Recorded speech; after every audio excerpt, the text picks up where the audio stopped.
Welcome to the Fortress of Anvilquested.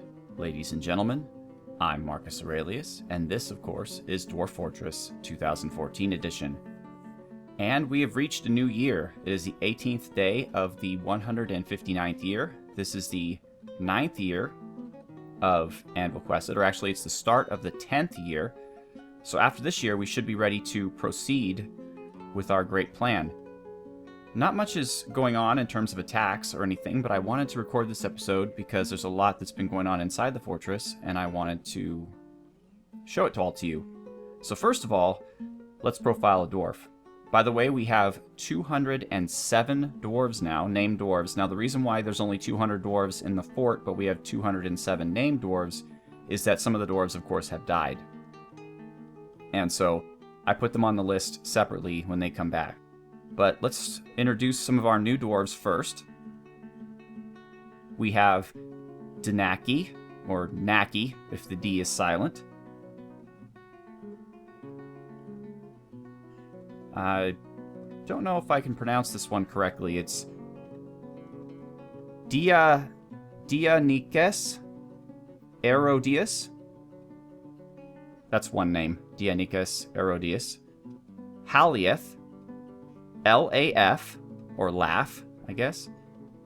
Sisyphean, Taz, Stickers Otanga, Henry, and Bim. And that leaves pretty much all of our dwarves but one at this point unnamed. So hopefully there won't be that many more name requests, because we are running out of dwarves. Alright, but let's profile one.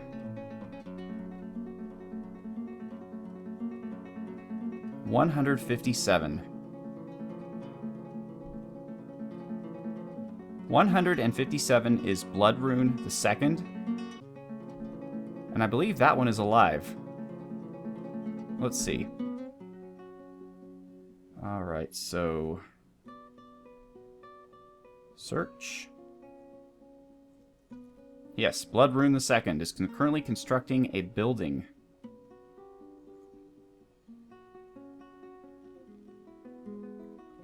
Blood Rune II is the husband of Gerai II. Oh, that's neat, how second iterations found each other. Their whole family, for the most part, is not in the fortress. That's weird. Ah, here we go. He is the nephew of the Etruscan and Mason and Matthios, and Instigator and Bavet Argon, and Archgyle. He is the uncle of Gabdora, Azrael II, and the cousin of Wife of Balder, Tyrion Lannister, Yossarion, Urus McCato, Sanctum Stone, JC Destroyer, Bucephalus, Malinor, Catnip, Mina Moonheart, Leverquin, House III, and that's that. No enemies. Alright. So, blood. A lot of blood in here. Blood Rune. Really? You're giving me every door? Oh, yeah, here we go. Blood Rune the Second, Sazirsang, or Bridged Rings, is in the unassigned cast, 61 years old. Within the last week, he felt irritation to be wearing old clothing. Within the last season, he felt horrified after witnessing death. Nothing after witnessing death times 4. Bliss dining in a legendary dining room. Satisfied at work. Bliss after sleeping in a giant bedroom. Interest, seeing a fine seat. Interest, seeing a fine hatch. Interest, seeing a fine door. And interest, seeing their own fine bed. And Blood Rune II has a lot of skills at novice level, but they're all rusty, except for Woodburner. And he is a competent Marksdwarf and a professional tracker. Interesting. His highest mutable skill is Weaver. He does not easily fall in love. He is slow to anger. He cracks easily under pressure. He is somewhat quarrelsome and is brave in the face of imminent danger, but isn't particularly ambitious. He is intellectually stubborn, rarely changes his mind, and he is slow to trust others. He thinks friendship is important, but does not particularly value the truth, and he dreams of mastering a skill.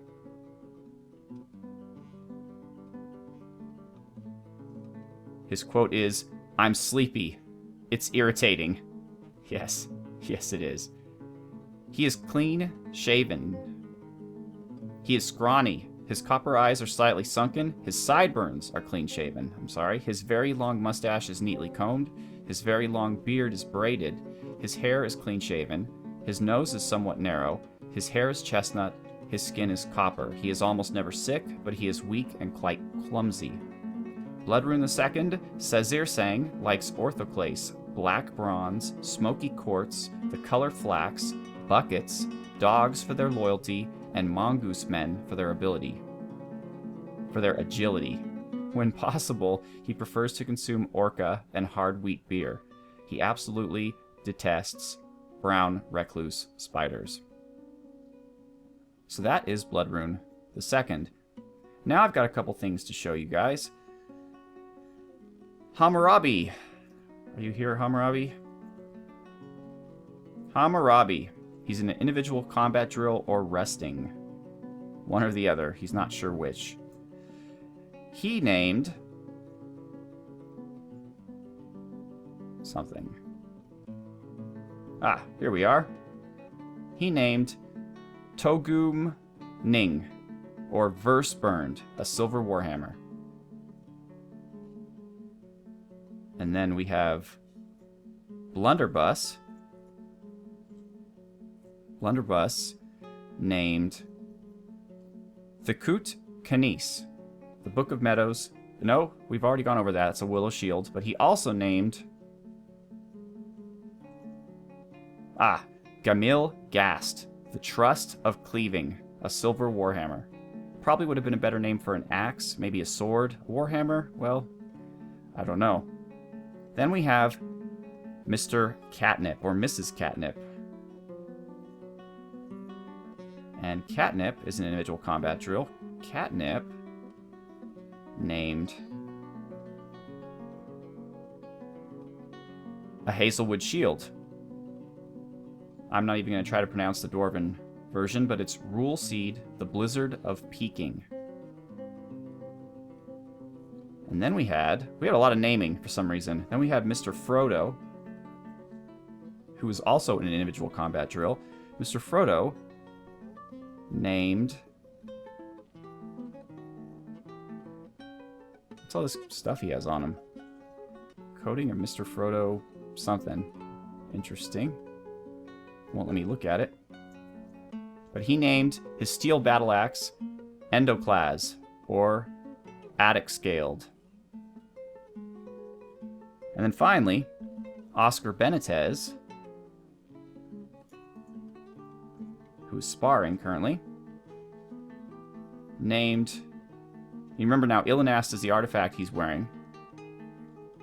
But he named his steel battle axe Vuk Nudistrath, the Strangled Jewel, which actually is a pretty awesome name. So that's all of our military who've named weapons. As you can see here, I have created a little area by the lever room with some beds, some tables and chairs, and some food and drink stockpiles, because when the time comes, I'm going to lock some dwarves in here, and they're going to be living here, and they're going to be in charge of the levers. I've also got a whole bunch of new levers, as you can see. I will show you in a moment what they all do. I still love my little atrium here. I haven't cut down any of the trees. I haven't had the heart to do it, just because I like looking at it so much. It's so colorful and interesting, like a modern art painting. But we do have one more artifact. Has it made it here yet? Maybe not. Well, whatever. We can find it this way. We have so many artifacts. Look at this. Okay. Nakuth Lead, or Braided Racks, a cave spider silk rope. And this was put together by Fyodor. So it was kind of worthless because Fyodor was already a legendary, whatever it was, he was clothier. But anywho, This is a cave spider silk rope. All craftsdwarfship is of the highest quality. It is made from cave spider silk cloth. On the item is an image of Bearded Scribe, the Claw of Coincidences, the Giant Anaconda, and dwarves in cave spider silk. Bearded Scribe, the Claw of Coincidences, is surrounded by the dwarves. This relates to the killing, or the rise, of the Giant Anaconda as an enemy of the Ageless Manor in 98. So, 60-ish years ago. On the item is an image of Cadol, Boulder Sculpted, the dwarf, and Thomo, Snarled Heathers, the Autumn of Rock, the Mountain Titan, in indigo tourmaline. Thomo is striking down Cadol. The artwork relates to the killing of Cadol by Thomo in the Grand Walls in the Autumn of Rock is the name of Thomo in 143. And also finally on the item is an image of Gizzard Stones in Forgotten Beast Bone. I did not know that ropes could hold this much imagery, but this one does, and it's worth a lot. 33,900 dwarf bucks. Look at this. We have 1 full page, 2 full pages, and almost a 3rd full page of artifacts. Our dwarves are magnificent. If you look at our overall wealth, let's see here, we've got 27 million dwarf bucks is what our fortress is currently worth. A lot of that is in weapons. Armor and garb, certainly. Other objects is the highest, though. Architecture is very valuable. Displayed and held and worn. Cool. We've exported 377,500 dwarf bucks worth of goods, and we've imported 215,000 dwarf bucks worth of goods. All right, and it's also a new year, so we have some new... Well, we have one new wall. I don't know why the other one hasn't been detailed yet, but engraved on the wall is an exceptionally designed image of Desley Glory Cloister, the Yeti, and Godin Room Cacti, the Dwarf, by the Etruscan. Godin is striking down Desley. This happened in 50. Engraved on this wall is an exceptionally designed image of Laugh, Tongs Whisper the Dwarf, and Dwarves by the Etruscan. The dwarves are refusing Laugh. Laugh looks confused. The artwork relates to the departure of the dwarf Laugh from the position of mayor of the Mountain of Distraction in the midsummer of 158. Ah, I see. So the dwarves elected Laugh to replace Surreal Beliefs, and I promptly put Surreal Beliefs back as mayor. Although in all fairness to Laugh, this happened before he was named, and he was just a regular unassigned dwarf. Engraved on the wall is a superiorly designed image of Daz, Brave Doors, the dwarf, and Bridgeshot, the Savants of Pungency, the Jaguar Leather Toga, by the Etruscan. Daz is raising the toga. The artwork relates to the creation of the toga in Anvilquested by Daz in the winter of 153. And finally, engraved on this wall is an exceptionally designed image of dwarves by the Etruscan, which is a celebration of the founding of our fortress, Anvilquested, by the Mountain of Distraction of the Ageless Manor in the early spring of 150. And this one has not yet been dealt with. Are we engraving it? Yes, we are. So it's just on the way. All right. So, look at this. This is our special little minecart mechanism that I was told about by Shortman 422, I believe. And it's hard to visualize, so here's how it works. Basically, you push a minecart onto the track. These are ramps. So what happens with these is they speed up the minecart. This door is just here in case I want to stop it. You lock the door and the minecart stops at it. But if not, you leave it open, the minecart goes through it. So you start here, the minecart goes on these ramps, picks up speed. This is actually a track stop that slows it down a little bit. Then it goes all the way down here, up here, over here, like this, around, like this, and then finally back up here. And each of these purple things is a pressure plate, which I will be connecting, though I haven't yet, to the spikes down here, which I've been continuing to build, but I still have more to build. So roughly 1/4 of the spikes will be connected to each of the pressure plates. So once we put on the minecart, it should be a perpetual motion machine that will, without our needing to have a dwarf pull a lever, it will make the spikes go up and down.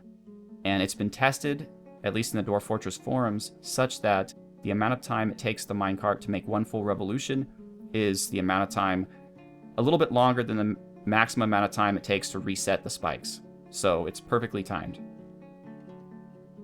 Also, this place is almost done. I'm leaving the ramps here to let the dwarves move around freely, but once we've got what we need, we'll close those up.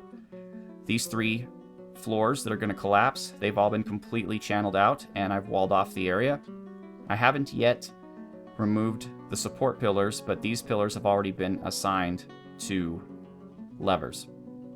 So let's talk about those levers. In fact, let's just pull all of them, except for the ones that are holding up the supports, of course. So these 3 are our supports. We have North Pillar, Middle Pillar, and South Pillar. But our other new ones are South Demon Trap, Demon Entrance, North Demon Trap, Demon Crossbow Right, Great Seal, and Demon Crossbow Left. So those are all the different bridges on our demon floor. So let's test them all.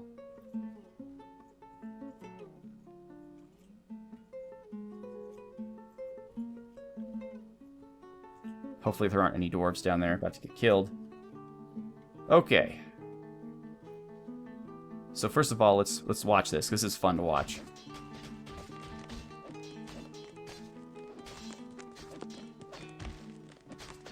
Eventually. Come on.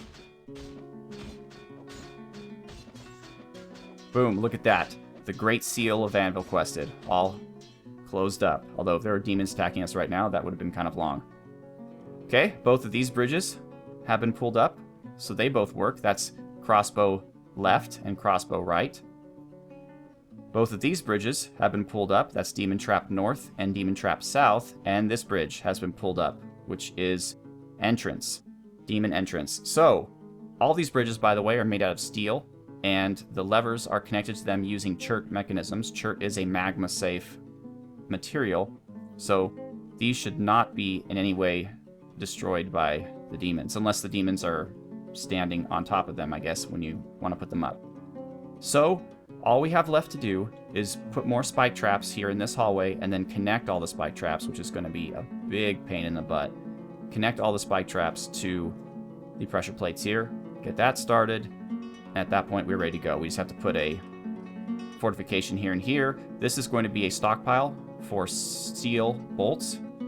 You know, I don't know. I think silver bolts actually might be better than steel bolts, so it might be both silver and steel. I'll look it up. So that way our Marks dwarves don't have to run all the way up north to refill their quivers, because that would certainly be a tragedy. So once this is ready to go, what we're going to do, once we're ready to get this party started, is we are going to lock some dwarves in here, actually assign to them as a burrow, but then lock the doors, and then they'll have their little dining and resting area, and then hopefully that means that the levers will be pulled more quickly. Now what's interesting about this lever right here, the one that controls the Great Seal, is that it isn't just a typical lever. It's actually a lever that utilizes Mebisham, our artifact mechanism, our hematite artifact mechanism. So it's worth 61,000 dwarf bucks. So this is the lever that's going to keep our fortress safe as a last resort in case anything crazy happens. As you can see, our military is practicing. Someone has a baby. Oh yes, Gotrek Gurnison with her child Rotrek Copperson.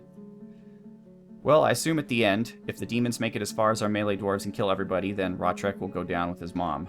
It's the way things work, I guess. That's life. That's life in Namnatom. Oh, and Dopey just grew attached to his steel axe.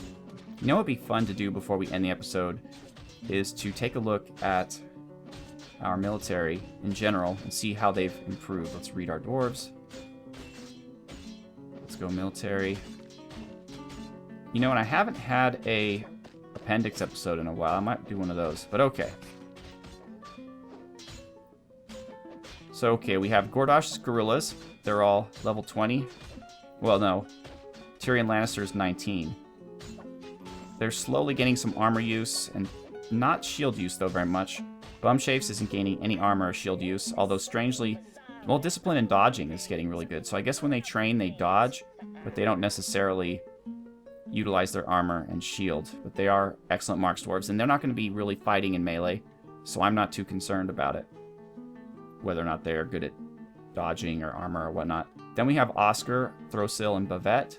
20, 20, 20 across the board. 20 in fighter across the board. I mean, discipline. 20 in fighter, though, as well. Most of them are 20 in kicker, striker. They're getting very good at wrestling. Armor and shield can be better.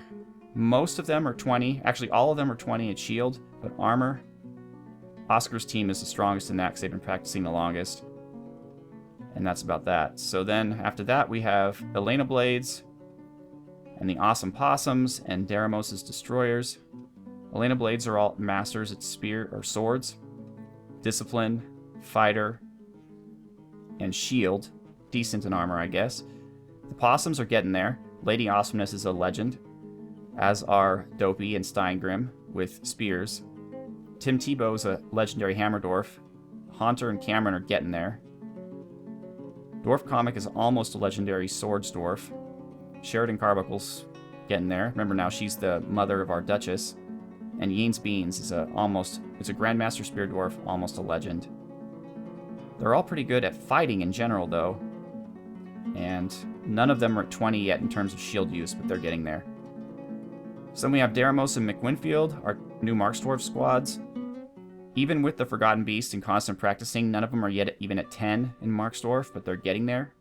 They are learning discipline and dodging, however. And for some reason, McWinfield is learning armor and shield, even though Deramos really isn't. Deramos is learning shield a little bit. And again, I've equipped them the same.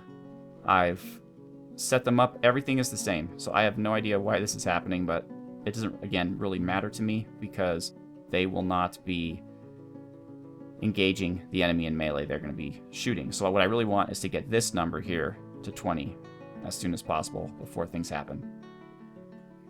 And speaking of things happening, I think something did just happen. Dopey has bestowed the name Amalasair upon a steel spear. Let's take a look at that.